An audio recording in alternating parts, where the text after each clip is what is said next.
Gusto niyo po bang malaman kung paano gumawa ng dumpling wrapper? Tara mga idol, gawa tayo. Kung meron tayong ginawang dumpling sauce, siyempre gagawa din tayo ng dumpling wrapper. So may nag-request sa akin. So kung gusto niyo yung mga ganitong klaseng video mga idol, so huwag niyo pong kalimutang mag-subscribe para maging mas updated kayo sa tuwing nag-upload ako ng panibagong videos. Tara mga idol, samahan niyo. So una natin gagawin, maglalagay tayo dito ng harina. Tapos maglalagay tayo ng tubig. At itong asin mga idol, ilalagay natin dito sa tubig, tutunawin lang muna natin.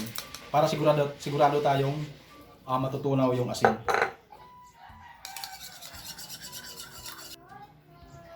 Tapos ang paglagay naman mga idol, dapat dahan-dahan lang kasi minsan maparami yung lagay natin, so pangit naman. Haluin lang natin.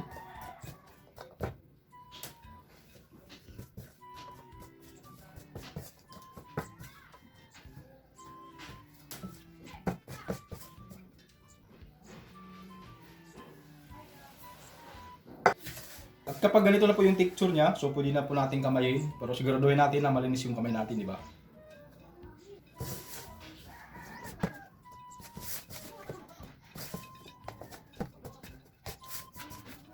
So bali, ang sukat pala ng ingredient na nilalagay natin, 1 cup na harina, tapos kalahating cup na tubig, tapos 1 teaspoon na asin. At ito na po mga idol, nakaka-form na po tayo ng dough. So kung makikita nyo, medyo magaspang siya. Para kuminis siya, ang gagawin natin, i-release muna natin ng mga 5 minutes. So after ng 5 minutes, so mamasahin ulit natin.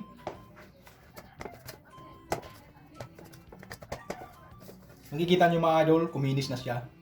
At kapag namasa na po natin, ay i-release ulit natin ng mga 30 minutes. So pagkatapos ng 30 minutes, so ganito na po yung itsura niya mga idol. So, ang gagawin natin ay mamasahin ulit natin sa huling pagkakataon. Lalagyan lang natin ng harina.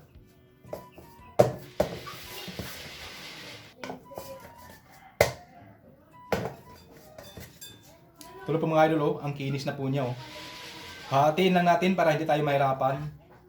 Yan, kunti lang kasi ninipisan kasi natin to.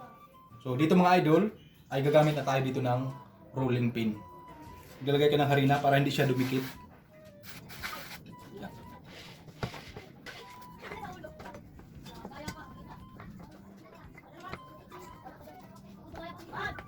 At kapag nakagawa na po kayo ng ganito, so ang gagawin natin, ikakat na po natin.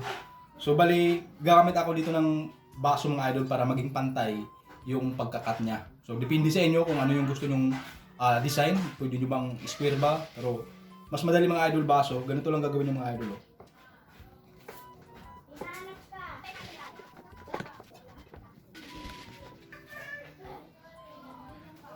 So ayun mga idol, di ba? Oh, pantay pa siya, bilog. At ito na po mga idol, yung ating finished product ng dumpling wrapper. Ito mga idol, di ba? Pakadali lang gawin niya mga idol. Marami pa tayong nagawa. Oh. So hanggang sa muli mga idol, sana may natutunan kayo sa video natin ngayon. Huwag niyo pong kalimutang i-like at siyempre i-follow niyo na rin ako mga idol. Salamat po.